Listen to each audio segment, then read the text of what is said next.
Kodachrome was a very important film. It was a very important film in the history of photography for reasons beyond the Paul Simon characteristics of being bright colors of summertime.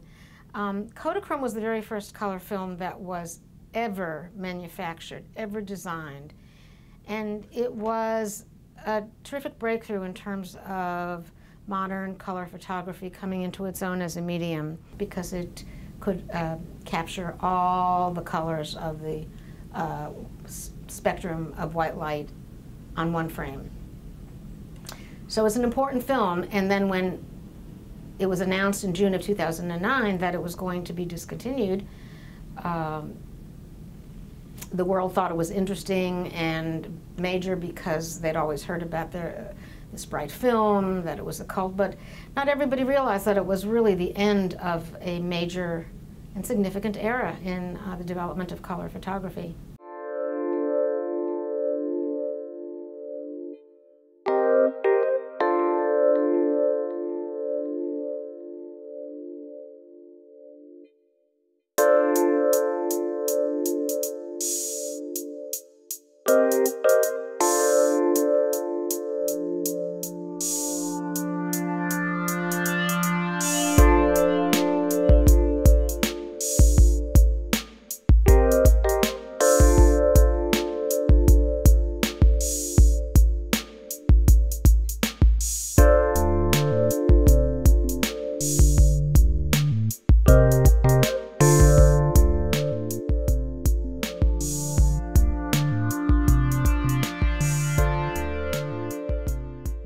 The real origins of the Kodachrome Project were when a friend of mine, a photographer named Tom Graves, who's working in San Francisco, contacted me and said he had a lot of film in his freezer that he wasn't going to be using, and asked if the students here would like some. So I said, sure, of course. And when the film came, most of it was color film, and I gave a fair amount of it to Susan Stang to bring into her color photography class. And he gave me, when it arrived, all the Kodachrome. And this Kodachrome had been expired in 1981 and 1987. So it had actually been expired for over 20-some years at the time that we started shooting it, 30 almost. And I came into class one day, the last day of the semester, and I had film in my hands. And one of the students said, as I walked in the door, "Oh no, that's not what I think it is it?" Students in the class noticed that some of it was Kodachrome in the orange and red distinctive boxes. And some students kind of were peeking around like, is that Kodachrome? Is that for us? And she later told us that they got their hands on a big bunch of Kodachrome that a guy didn't want anymore, gave it to us, and just from there all the ideas started flooding out. Josh, were you in Susan's photography class? I was not in the color photography class, the class that came up with the idea to do the Kodachrome project. I was excited to try something new. You know, I'd never shot it before, so it was just going to be a new experience. I didn't know it was going to be anything important or anything at the time. Gosh, I never thought I was going to have a chance to shoot any Kodachrome. I'm not even sure how they recognized the box from that distance. The initial idea, we knew Kodachrome was going to be discontinued later in that year. And, you know, suddenly we just started thinking, like, what if we were one of the last ones, you know, to shoot it, you know? We got handed Kodachrome just as like, hey, this is going to be the last year that's developed. In my perspective, it really kicked off as a whole project. You know, suddenly we just started thinking, like, what if we were one of the last ones, you know, to shoot it, you know, last year, and then became, well, let's be, you know, last day, and then another student, what if we were the last ones through the processor? And everyone was like, yeah, like, we should do that. And then we'd determine that, you know, it'd be more likely that they would hold all of our film if we kind of went in as like an entity as Webster University, you know, photography department, and as a whole, like, see if he would hold it, you know. And so Susan ran out of class immediately that day.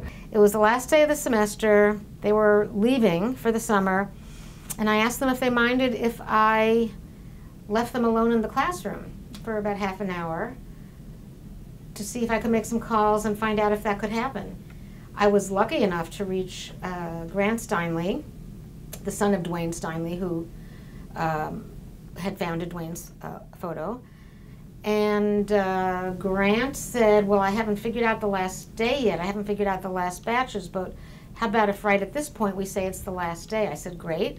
I ran to the dean to see if she would fund the processing, because I knew this was bigger than just my class. We were able to distribute a number of roles to people that showed interest in the project and came to the meetings and wanted to be part of the Kodachrome Project. And let anyone in the program, including faculty and staff, participate. So when people really started getting excited, like, oh, I can get my hands on this, you know, it's at Webster, it's, you know, with the photo club here, and yeah, we really got some people excited about it. Because it was going to be an opportunity to be part of photographic history.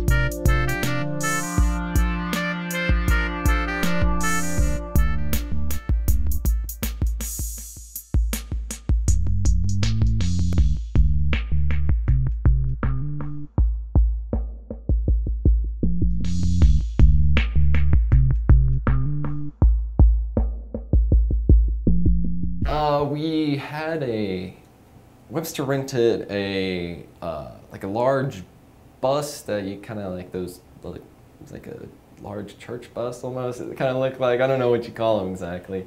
So it was myself and Ashley Armbruster, David Nash, Scott Lane, Lisa Lauber, and then Bill Barrett and Susan Stang. And it was pretty rewarding knowing that, you know, they selected us because we'd played a pretty big role in the Kodachrome project, so that in itself was rewarding before we had even left, you know, to be selected as one of the students that they wanted to go down and be a part of history.